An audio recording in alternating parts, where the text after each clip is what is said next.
السلام علیکم ورحمۃ اللہ وبرکاتہ نحمدہ ونصلی علی رسولہ الکریم اما بعد۔ تمام بھائیوں اور بہنوں کا استقبال ہے میرے چینل پر۔ امید ہے آپ سب خیریت سے ہوں گے۔ الحمدللہ، اللہ کا شکر ہے میں بھی خیریت سے ہوں۔ تو آج کی کلاس میں دعا کی کلاس ہے اور آج ہم لوگ پڑھیں گے دعائے معصورہ۔ ترتیب سے چل رہا ہے۔ پچھلی کلاس میں ہم لوگوں نے درود شریف پڑھا تھا۔ امید ہے آپ لوگوں نے مشق کیا ہوگا، میرے ویڈیو کو شیئر کی ہوگی۔ آج ہم سیکھیں گے دعائے معصورہ جو ہم نماز میں پڑھتے ہیں۔ درود شریف کے بعد دعائے معصورہ پڑھی جاتی ہے۔ کچھ لوگ تو دعائے معصورہ پڑھتے ہیں، کچھ لوگ دعائے معصورہ نہیں پڑھتے ہیں نماز میں۔ تو نہیں پڑھنے کی تو ایک وجہ یہ ہے کہ کچھ لوگ جانتے ہی نہیں کہ درود شریف کے بعد دعائے معصورہ پڑھی جاتی ہے۔ کچھ لوگ ایسے ہیں کہ جنہیں معلوم تو ہے کہ پڑھا جاتا ہے لیکن انہیں یاد نہیں ہے، تو اس وجہ سے وہ نہیں پڑھتے۔ کچھ لوگ ایسے ہیں جنہیں یاد بھی ہے اور معلوم بھی ہے کہ پڑھی جاتی ہے، پھر بھی وہ نہیں پڑھتے، شاید جلد بازی کی وجہ سے کہ جلد نماز ادا ہو جائے یا کوئی اور بھی وجہ ہو سکتی ہے۔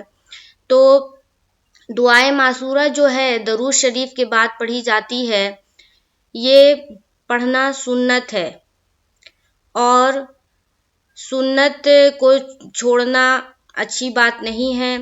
سنت کے خلاف ہوگی یہ کام کہ اگر ہم دعائے معصورہ چھوڑ دیتے ہیں نماز میں، خلاف سنت ہے۔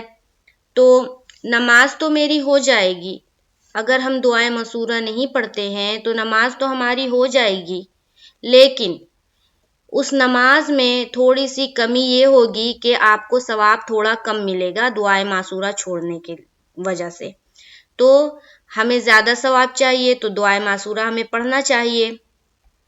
میں ایک موٹی سی مثال دیتی ہوں آپ لوگوں کو کہ ہم لوگ بازار جاتے ہیں نا شاپنگ کے لیے، خریداری کے لیے، تو ہم لوگ کیا کرتے ہیں، 3-4 دکانیں جب تک ہم گھومتے ہیں اور چیزیں دیکھتے ہیں، اس کے بعد ہم کسی ایک نتیجے پر پہنچتے ہیں کہ ہمیں یہ چیز لینی ہے۔ چاہے وقت جتنا بھی ضائع ہو، ہمیں اچھی چیز لینی ہوتی ہے، چاہے جتنا بھی وقت لگے، پر ہم 3-4-5 دکانیں گھومتے ہیں، اس کے بعد پسند کرتے ہیں، اس کے بعد ایک کو ہم فائنل کرتے ہیں۔ ٹھیک ہے، تو ہم ایسا کیوں کرتے ہیں؟ کیونکہ مجھے اچھی چیز چاہیے، اچھی چیز چاہے جتنا بھی وقت لگے۔ تو نماز میں بھی ہم جو نماز پڑھتے ہیں تو ہمارا یہ ہونا چاہیے کہ ہمیں ثواب زیادہ ملے، ہمیں ثواب زیادہ ملے۔ تو دعائے معصورہ اگر ہم پڑھیں گے تو ہمیں ثواب ملے گا، اگر نہیں پڑھیں گے تو ثواب میں ہماری تھوڑی کمی رہ جائے گی، نماز تو مکمل ہو جائے گی پر ثواب میں کم ملے گا، ثواب ہمیں کم ملے گا۔ تو ہم ثواب کیوں کم کمائیں، ہمیں ثواب زیادہ سے زیادہ کمانا چاہیے۔ تو دعائے معصورہ کو یاد کرے، پہلے تو سیکھے، میری ویڈیو سے سیکھ لے اور یاد کرے اور نماز میں پڑھے، درود شریف کے بعد نماز میں پڑھے۔ ایک موٹی سی مثال اور بہت ہی آسان مثال میں نے آپ لوگوں کے سامنے رکھا ہے، جس سے آپ لوگوں کو یہ بات سمجھ میں آ جائے کہ ہم ہر چیز میں سوچتے ہیں زیادہ، تو ثواب میں بھی ہماری نیت یہ ہونی چاہیے کہ ہمیں ثواب زیادہ سے زیادہ کمانا ہے، زیادہ سے زیادہ ثواب کا کام کرنا ہے۔ تو ہمیں دعائے معصورہ نماز میں پڑھنی چاہیے، بالکل اسے چھوڑنا نہیں چاہیے۔ تو دعائے معصورہ جن لوگوں کو یاد ہے وہ ملا لیں، اگر درست ہے اچھی بات ہے، جو لوگ نہیں پڑھتے ہیں تو وہ پڑھنا شروع کر دے، بالکل نماز میں دعائے معصورہ پڑھے۔ کتنا وقت لگے گا، بہت چھوٹی سی دعا ہے، پر اس کا جو ترجمہ ہے، جو جب آپ لوگ پڑھیں گی تو غور کریں گی کتنا اچھا ترجمہ ہے۔ حالانکہ ہم لوگ عربی جو پڑھتے ہیں تو ہمیں سمجھ میں نہیں آتی کہ ہم کیا پڑھتے، لیکن جب ہم ہر دعا کا جب ہم ترجمہ پر غور کریں گے تب ہمیں بات سمجھ میں آئے گی کہ آخر جو ہم نماز میں پڑھتے ہیں وہ کیا پڑھتے ہیں۔ تو انشاءاللہ تعالی ترجمہ بھی ہم پڑھیں گے۔ سب سے پہلے ہم دعا کو درست کریں گے، تو چلیے ہم لوگ درست کرتے ہیں۔ اعوذ باللہ من الشیطان الرجیم، بسم اللہ الرحمن الرحیم، اللہم انی ظلمت نفسی ظلما كثيرا ولا يغفر الذنوب إلا أنت فاغفر لي مغفرة من عندك وارحمني إنك أنت الغفور الرحيم. سب سے پہلے یہاں دیکھیے اللہم اللہم انی اللہم انی، یہ جو اللہم ہے پہلا لفظ اور انی دوسرا، تو یہ دونوں میں اللہم میں میم کے اوپر زیادہ خیال رکھنا ہے کہ کیا کرنا ہے، ہمیں میم مشدد کا غنہ کرنا ہے. اللہم انی میں نون کے اوپر زیادہ خیال رکھنا ہے، زیادہ توجہ دینا ہے کہ نون کے اوپر کیا ہے، شد ہے، اور نون کے اوپر اور میم کے اوپر جب بھی شد آئے، پچھلی سبق میں ہم لوگوں نے پڑھ لیا ہے، نورانی قاعدے کی جو سبق ہے، تشدید کا جو قاعدہ ہم لوگ پڑھ رہے تھے، وہاں میں نے واضح کیا ہے کہ میم اور نون پر جب بھی تشدید آتی ہے وہاں پر ہم کیا کرتے ہیں، غنہ کرتے ہیں. اللہم انی ظلمت نفسی، ظلمت بالکل ہی آسان، زبر زا، لام میم زبر لم، تاپیش تو، ظلمت نفسی، نون کو فا سے ملایا، سین یا زر سی یا مدہ کیا. اللہم انی ظلمت نفسی، ظلمتو کا جو تا کے اوپر پیش ہے وہ لمبا نہ ہو، اس بات کا خیال رکھے. نفسی ظلما کثیرا ولا یغفر الذنوب، دیکھیے یہاں ظلما کثیرا، یہاں دیکھیے میم کے اوپر کیا ہے، دو زبر کی تنوین ہے، اور اس کے بعد کون سا حرف ہے، کاف، تو یہاں پر ہمیں اخفا کا قاعدہ بنتا ہے، تو ہمیں ناک میں آواز کو چھپانا ہے. ظلما کثیرا ولا یغفر الذنوب، یہاں دیکھیے ولا، لام الف زبر لا، الف مدہ کریں گے، یغ میں بالکل آسان قاعدہ ہے، غین کے اوپر جزم ہے، اور جزم والے حرف کو پیچھے والے حرف سے ملا دینا ہے. یغفر الذنوب، نو میں وا مدہ کریں گے، با کو کھینچنا نہیں ہے. یغفر الذنوب، یغفر الذنوب. اللہم انی ظلمت نفسی ظلما کثیرا ولا یغفر الذنوب الا، الف مدہ کریں گے، الا انت، ان میں دیکھیں پھر نون ساکین اور اس کے بعد کون سا حرف ہے، تا، یہاں بھی اخفا کا قاعدہ. انت انت الا انت فاغفر لی، خیال رکھے را جو ہے یہاں باریک ہونی چاہیے، را کے پہلے کیا ہے، زیر ہے، ٹھیک ہے، یہاں پر را باریک ہوگی. فاغفر لی مغفرة من عندك، یہاں دیکھیے الا، الف مدہ، انت میں اخفا، فاغفر لی، فا کو غین سے ملایا، پھر میں را باریک رہے گی، لی میں یا مدہ، مغ میں جزم کا قاعدہ، فا کو زیر کی حرکت کے ساتھ جلد کرنا ہے، کھینچنا نہیں ہے. رتم، را کو پر رکھیں گے، زبر ہے یہاں، تم میں پھر میم مشدد کا غنہ کریں گے. پھر من عندک، دیکھیے یہاں نون ساکن ہے نا، نون ساکن کے بعد کون سا حرف ہے، عین ہے، ٹھیک ہے، یہاں پر ہوگا اظہار کا قاعدہ. نیکسٹ دیکھیے نون ساکن ہے اور اس کے بعد کیا ہے، دال ہے، ٹھیک ہے، تو یہاں پر ہوگا اخفا کا قاعدہ. تو یہاں ہم کس طرح پڑھیں گے، یہاں پر اظہار کرنا ہے اور یہاں پر اخفا کرنا ہے.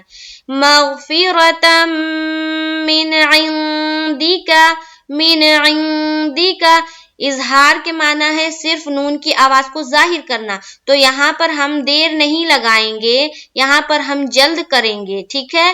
من عین میں اخفا کرنا ہے، تو یہاں پر ہم ناک میں تھوڑی دیر آواز کو چھپائیں گے، لیکن یہاں پر ہم جلد کریں گے، ٹھیک ہے. دونوں جگہ نون ساکن ہے، پر ایک جگہ اظہار کا قاعدہ ہو رہا ہے اور ایک جگہ اخفا کا قاعدہ ہو رہا ہے.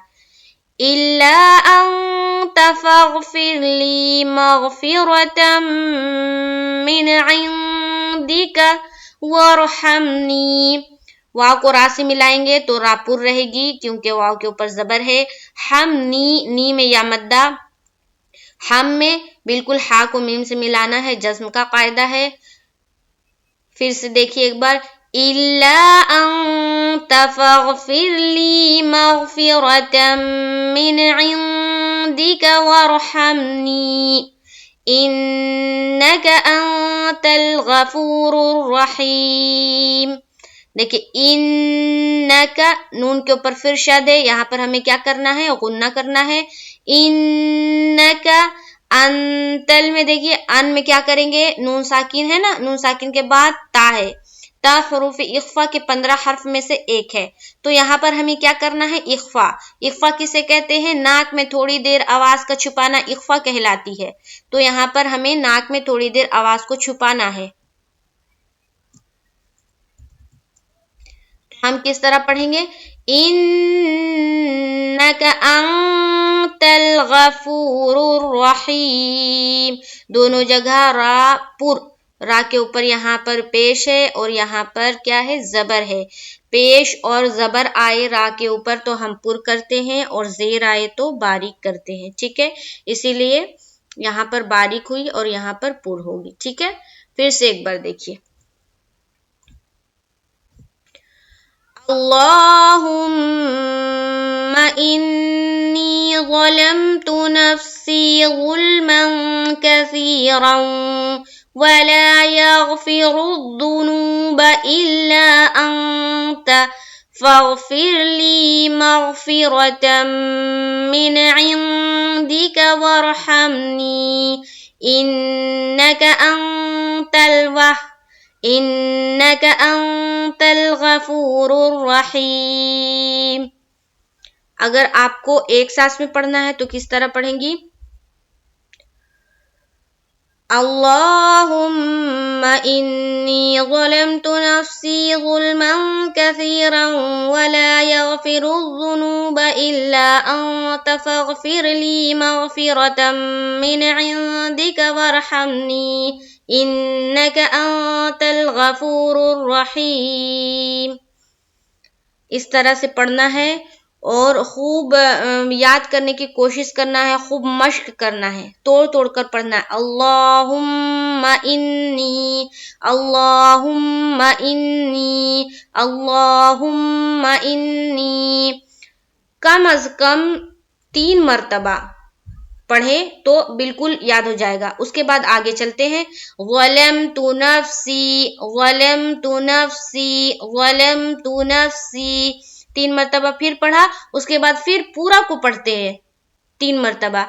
اللہم انی ظلمت نفسی، اللہم انی ظلمت نفسی، اللہم انی ظلمت نفسی. اس طرح سے پھر پورا پختہ ہو جائے، اس کے بعد آگے چلے، آگے کی یاد کرے. ظلما کثیرا، ظلما کثیرا 3 مرتبہ. اس کے بعد پھر آگے پڑھیں، اس کے بعد پھر ملا کر پڑھیں. اس طرح سے پڑھیں اور یاد کرنے کی کوشش کریں، انشاءاللہ تعالی ضرور یاد ہو جائے گی. اور دیکھیے کتنا 2 لائن کا ہی دعا ہے، تو زیادہ مشکل بھی نہیں ہے، بالکل یاد ہو جائے گی. آئیے ہم لوگ ترجمہ دیکھتے ہیں. بہت ہی جامع دعا ہے. ترجمہ دیکھنے کے بعد پتہ چلے گا کہ آخر ہم کیا پڑھتے ہیں نماز میں.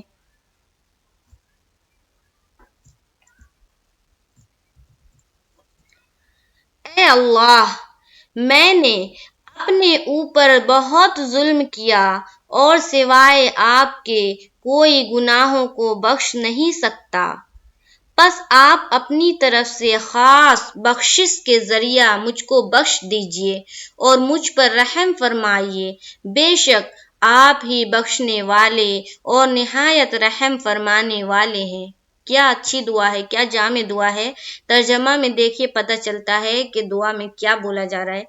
اے اللہ، میں نے اپنے اوپر بہت ظلم کیا اور سوائے آپ کے کوئی گناہوں کو بخش نہیں سکتا، پس آپ اپنی طرف سے خاص بخشش کے ذریعہ مجھ کو بخش دیجیے اور مجھ پر رحم فرمائیے، بے شک آپ ہی بخشنے والے اور نہایت رحم فرمانے والے ہیں۔ اللہ تعالیٰ کتنا ہم لوگوں پر رحم فرماتے ہیں۔ بس دعا کریں، پڑھیں، سیکھیں، دوسروں کو سکھائیں، ویڈیو کو شیئر کریں اور ثواب کمائیں۔ جتنے لوگ آپ کے شیئر کرنے سے سیکھیں گے تو آپ کو بھی اس کا اجر ملے گا اور مجھے بھی ملے گا۔ تو انشاءاللہ تعالیٰ نیکسٹ کلاس میں ملاقات ہوگی۔ مجھے دعاؤں میں یاد رکھیں۔ السلام علیکم ورحمۃ اللہ وبرکاتہ۔